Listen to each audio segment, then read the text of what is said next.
السلام علیکم ورحمۃ اللہ وبرکاتہ۔ بسم اللہ الرحمن الرحیم۔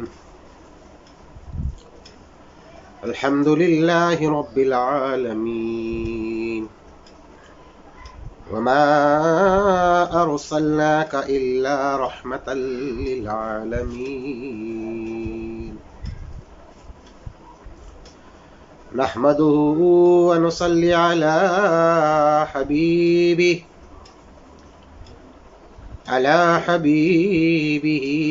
خير الأنام، وعلى آله العظام، وأصحابه الكرام، أما بعد فأعوذ بالله من الشيطان الرجيم، بسم الله الرحمن الرحيم،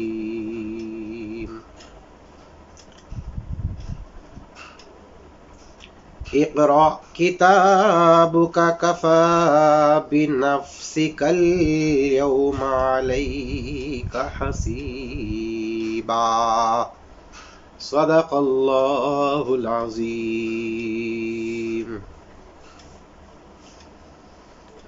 اپنے ایمان کو اے بندے ناکام سمجھ، اپنے ایمان کو اے بندے ناکام سمجھ، کیا ہے اسلام اور کیسا ہے اسلام سمجھ۔ اپنے ایمان کو اے بندے ناکام سمجھ، کیا ہے اسلام اور کیسا ہے اسلام سمجھ۔ دیکھنا گر ہے تجھے دیکھ لے غیروں کے عیوب، دیکھنا گر ہے تجھے دیکھ لے غیروں کے عیوب، کیا حقیقت ہے تیری اس کا ہے کیا نام سمجھ، کیا حقیقت ہے تیری اس کا ہے کیا نام سمجھ۔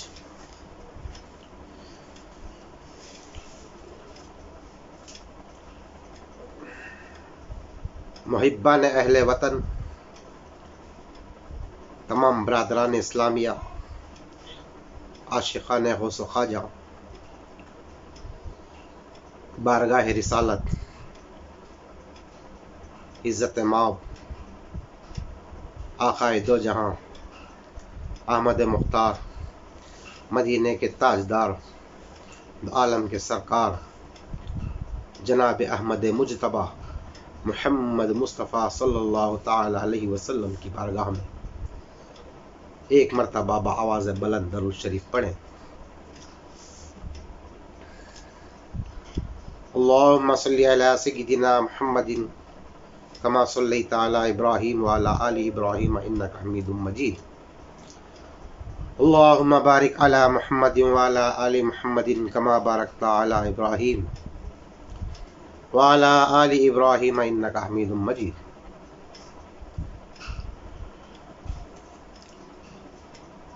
محترم دوستو، مذہب اسلام میں علم کی بڑی اہمیت و فضیلت ہے، کیونکہ وحی کا آغاز اقرا سے ہوا ہے، لہذا ہر قول و عمل سے پہلے علم کا حاصل کرنا لازمی قرار پایا گیا۔ یہی وجہ ہے کہ علم کو عبادات پر اور عالم کو عابد پر برتری حاصل ہے، کیونکہ عبادت کا فائدہ صرف عابد کی ذات تک محدود ہے، مگر عالم کے علم سے ہر خاص و عام کو فائدہ پہنچ سکتا ہے۔ نبی کریم صلی اللہ علیہ وسلم کا ارشاد ہے علم کی فضیلت عبادت کی فضیلت سے بہتر ہے۔ چنانچہ اس کے طالب کے راستے کو جنت کا راستہ اور اس کے طالب کو فرشتوں کی دعا کا مستحق قرار دیا گیا ہے۔ حصول علم کی فرضیت کے بارے میں سرکار دو عالم صلی اللہ علیہ وسلم نے واضح طور پر ارشاد فرمایا ہے، علم حاصل کرنا ہر مسلمان مرد و عورت پر فرض ہے۔ علم کے مختلف شعبے مختلف قسمیں ہیں، ان میں ایک علم جس کا ایک مقدار تک ہر مسلمان کو حاصل کرنا لازمی ہے اور وہ فرض عین ہے، وہ فرض عین کی حیثیت رکھتا ہے۔ دوسری وہ مقدار جو فرض کفایہ کہلاتا ہے۔ حکم ربانی ہے، اقرا کتابک کفی بنفسک اليوم علیک حسیبا، اور حدیث قدسی میں بھی موجود ہے، من عرف نفسہ فقد عرف ربہ۔ چنانچہ جس نے اپنے نفس کو پہچانا وہ اپنے رب کو پہچانا، اور جس نے اپنے نفس کو نہیں پہچانا وہ خود سے اور اپنے رب سے غافل ہے۔ اسی غفلت کو شیطانی راہ کہا جاتا ہے۔ اس کے برعکس خود شناسی، حق شناسی پا لینا ہی صراط مستقیم ہے۔ اس راہ میں بود پر یقین رکھنے والا معبود پر عین الیقین رکھ کر مجاہدہ و مراقبے سے ذات حق کا مشاہدہ بھی کر لیتا ہے۔ عارفین اکرام کے نزدیک آیات قرآنی 3 اقسام کے ہیں: آیات مقطعات، نمبر 2 آیات محکمات، نمبر 3 آیات متشابہات۔ جب عارف محکمات و آیات مقطعات کو پڑھ کر وہم و گمان اور دوئی وغیرہ چیزوں سے اپنے قلب کو پاک اور صاف کر لیتا ہے تو اس کے قلب کے تمام دروازے ایمان و اسلام کے لیے کھول دیے جاتے ہیں۔ پھر وہ سرور ابدی، سکون حقیقی سے ہمکنار ہو کر سچے اور پکے ایمان والا بن جاتا ہے۔ جہاں اس کو آیات محکمات کی سمجھ بوجھ مل جاتی ہے تو الف لام میم وہ نقطہ ہے جس کے عرفان کو حاصل کرنے کے لیے عرب و عجم، ہند و چین، غرض کے دنیا کے کسی بھی خطے میں جانا پڑے، کوئی بھی قربانی دینی پڑے، ہر حال میں حاصل کرو۔ قرآن تمام علوم و فنون کی ام الکتاب ہے، جس میں ماں کی طرف سے اشارہ ہے، وفی انفسکم افلا تبصرون۔ آیات کریمہ کی روح سے یہ ورقی کتاب کے علاوہ کتاب الوجود بھی ہے، جس کا عرفان یہی ہے کہ جب تک کتاب نفس نہ پڑھو گے رب شناس نہ بنو گے۔ اس کتاب کی تلاوت سے مطلب وجود کی کتاب ام الکتاب کی تلاوت سے جو محروم ہو گیا وہ دنیا اور آخرت میں ہرگز فلاح و بہبودی، امن و نجات نہیں پا سکتا۔ وَمَنْ كَانَ فِي هَٰذِهِ أَعْمَىٰ، بنی اسرائیل آیت نمبر 73۔ جو اس دنیا میں اندھا ہے وہ آخرت میں بھی اندھا ہوگا، اور وہ اپنے طریق میں سب سے زیادہ گمراہ ہوگا۔ تو محترم دوستو، امن و نجات اور سلامتی اور سکون دراصل دیدار و بصیرت اور بینائی کو حاصل کر لینا ہے۔ امن و نجات اور سلامتی و سکون کیا ہے؟ دراصل دیدار و بصیرت اور بینائی کو حاصل کر لینا ہے، جس کو فلاح دارین بھی کہا جاتا ہے۔ اور اس فلاح کو حاصل کرنے سے وہی پیچھے رہ سکتا ہے جس کو وہ امام نہ ملا ہو۔ اس فلاح کو حاصل کرنے سے وہی پیچھے رہ سکتا ہے جس کو وہ امام نہ ملا ہو جس کے پیچھے اٹھایا جائے گا۔ قرآن کریم میں سورہ بنی اسرائیل میں اللہ تبارک و تعالیٰ ارشاد فرماتے ہیں، یوم ندعو کل اناس بامامہم، اس دن ہم ہر انسان کو اس کے امام کے ساتھ پکاریں گے۔ یہ امام کون ہوگا جس کے ساتھ ہمیں اٹھایا جائے گا؟ من یہدہ اللہ فہو المہتد ومن یضلل فلن تجد لہ ولیا مرشدا، سورہ کہف آیت نمبر 18۔ جسے اللہ تبارک و تعالی راستہ دکھا دے وہی ہدایت پر ہوتا ہے، اور جسے وہ گمراہ کر دے نہ اس کا کوئی ولی ہوتا ہے نہ مرشد ہوتا ہے۔ تو یہاں بات یہ سمجھ میں آ گئی، جسے اللہ تبارک و تعالی ہدایت سے نوازنا چاہتے ہیں، ہدایت یافتہ بنانا چاہتے ہیں، اسے مرشد عطا کر دیتے ہیں۔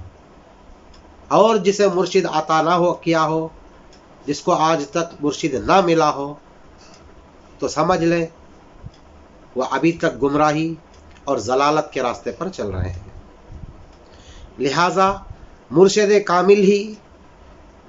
کامل ہی وہ امام ہے جو طالب حق کو خال سے حال کی طرف لے جا کر حق و باطل کی تفریق کراتے ہوئے مشاہدہ حق کراتا ہے۔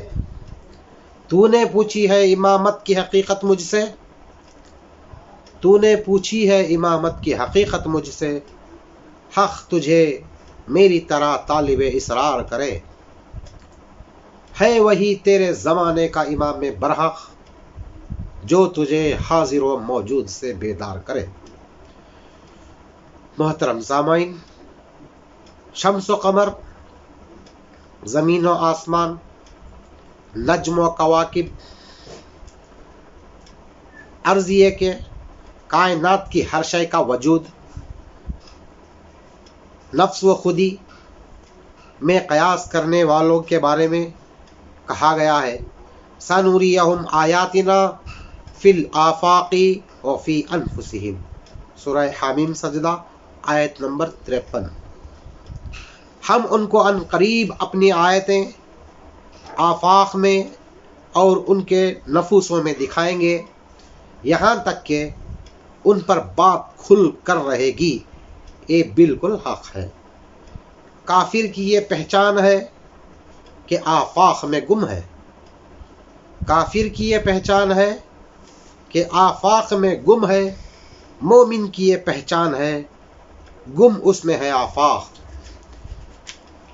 معزز سامعین اکرام، ہر شے کی پہچان اور قدر و منزلت اس کی ضد سے ہوتی ہے۔ مرشد کامل صاحب رشد و ہدایت ہے تو مرشد ناقص اس کی ضد ہے۔ مرشد کامل کہلانے کے لیے سبز و گیرو سفید لباس کے علاوہ مشائخ طریق کا شجرہ، پیران طریق سا چال چلن، ظاہری تعلیم کے ساتھ منطق کا ملا لینا، ذکر اور اذکار کی تلقین وغیرہ کرا لینا ہی کافی نہیں ہے۔ محترم سامعین، مرشد کامل کہلانے کے لیے سبز و گیرو اور سفید و سیاہ ملبوسات کے علاوہ مشائخ طریق کا شجرا، پیران طریق ساتھ چال و چلن، ظاہری تعلیم کے ساتھ منطق کا ملا لینا، ذکر و اذکار کی تلقین وغیرہ کرا لینا ہی کافی نہیں ہے۔ دراصل مرشد کامل وہ منزہ ہستی ہے جو طالب حق کو بلا ریاضت صراط مستقیم پر چلا کر خودی اور خدائی کے عرفان کی تعلیم دے۔ مرشد کامل وہ مخدوم ہے جو طالب حق کو بلا ریاضت صراط مستقیم پر چلا کر خودی اور خدائی کے عرفان کی تعلیم دے۔ مرشد کامل وہ مخدوم ہے جو طالب حق کو خدمت خلق کا ذمہ دار ٹھہرا کر لمحوں میں خالق و مخلوق، حادث اور قدیم کی تفریق کرا دے۔ مرشد کامل وہ تیراک ہے جو بحر عرفان کی گہرائیوں میں غوطہ زن ہو کر ہر نایاب گوہر نایاب مرشد کامل وہ حق ہے جس کا دل زندہ، نظر تابندہ، فکر روشن خیالی سے ہر وقت بیدار، اور وہ دنیا اور اہل دنیا سے بیزار رہتا ہے۔ مرشد کامل وہ تیراک ہے جو بحر عرفان کی گہرائیوں میں غوطہ زن ہو کر گوہر نایاب حاصل کر کے طالب کو صبر و استقلال کے ساتھ نواز دیتا ہے۔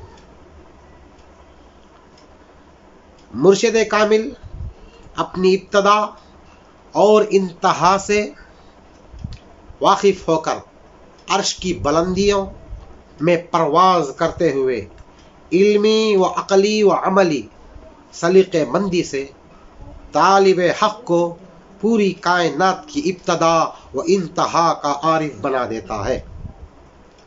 در حقیقت مرشد کامل ہی ایک ایسا عالم اسرار ہے جو کسی پر کھل جائے تو اس کو بصیرت و بصارت نصیب ہو اور وہ خود سارا عالم بن جائے۔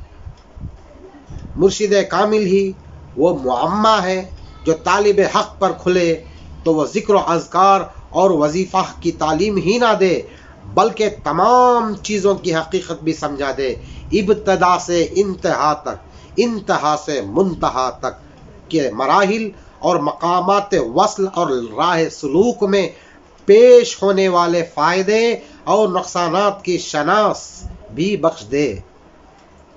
مرشد کامل کی حقیقت کو حقیقت محمدی کا عرفان نور محمدی سے حاصل ہوتا ہے، اور وہ ہمیشہ مقام قرب پر جاگزیں ہو کر معراج باطنی کو پا لیتا ہے، اور نام اور نمود سے بے خود ہو کر خودی کو ہی دونوں عالم سمجھنے لگتا ہے۔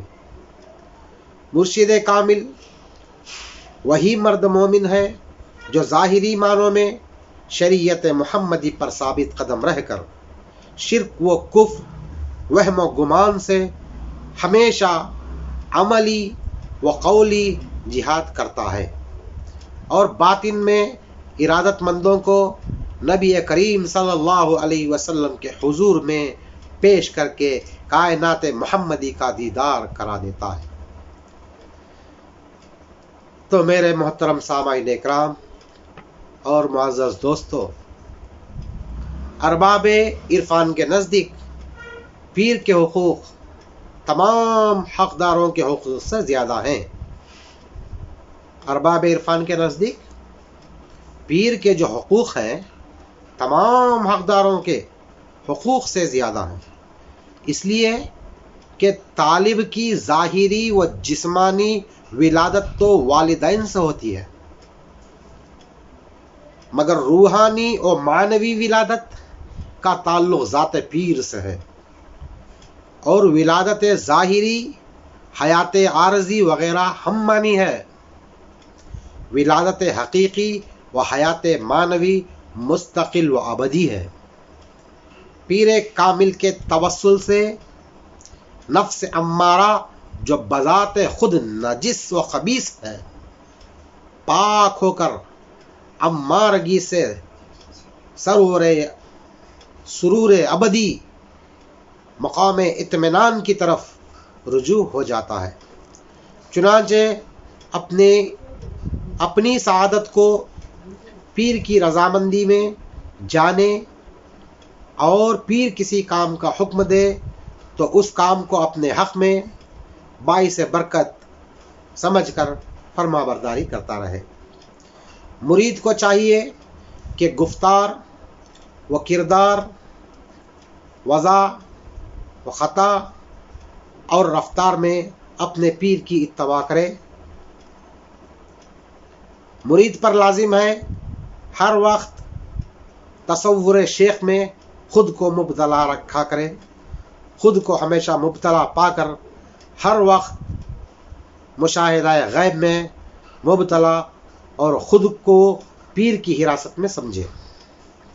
پیر کو مرید سے یہ عقیدت ہونی چاہیے کہ پیر جو کچھ کہہ رہا ہے، جو کچھ کر رہا ہے، وہ خدا کے حکم سے کہہ رہا ہے، خدا کے حکم سے کر رہا ہے، خواہ وہ میرے نفس کو اچھا لگے یا برا لگے۔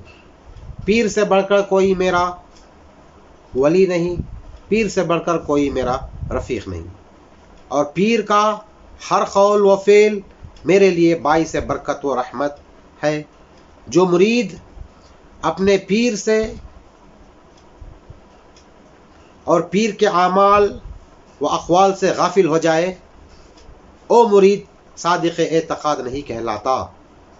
مرید اپنے پیر کو دیکھے تو نظریں نیچی رکھے، اور اپنے پیر کے روبرو بیٹھے تو قدموں پر نظریں جمائے رکھے، قدموں پر نظریں جما کر بیٹھا رہے، کیونکہ پیر عارف کامل ہوتا ہے اور اس کا نفس بھی عارف ہوتا ہے۔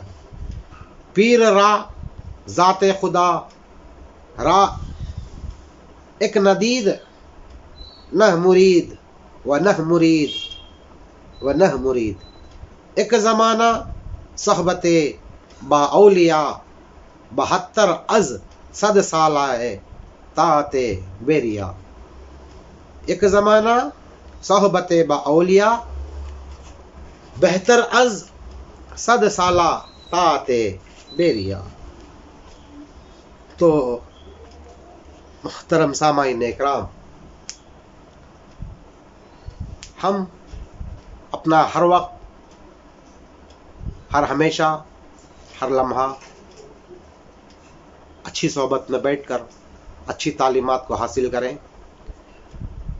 اور راہ سلوک میں جو تعلیمات، جو سلاسل بزرگوں سے عطا ہوئے ہیں، ان کو سن کر غور و فکر کریں، اور اس تعلیمات پر ہر ہمیشہ عمل پیرا ہوتے رہیں، اور ان تعلیمات کو سمجھنے کے لیے خانقاہوں میں، ذکروں کی محفل میں جاتے رہیں، اور ہم سب سے اچھی طرح سے گفتگو کریں، اور ہمارے جو دوست و احباب ہیں ان کو بھی سچائی پر قائم رہنے کی تلقین دیتے رہیں۔ انشاءاللہ اللہ تبارک و تعالی ہمارے آنے والے تمام جائز مقصودوں و مرادوں کو پورا فرمائے گا۔ وآخر الدعوانا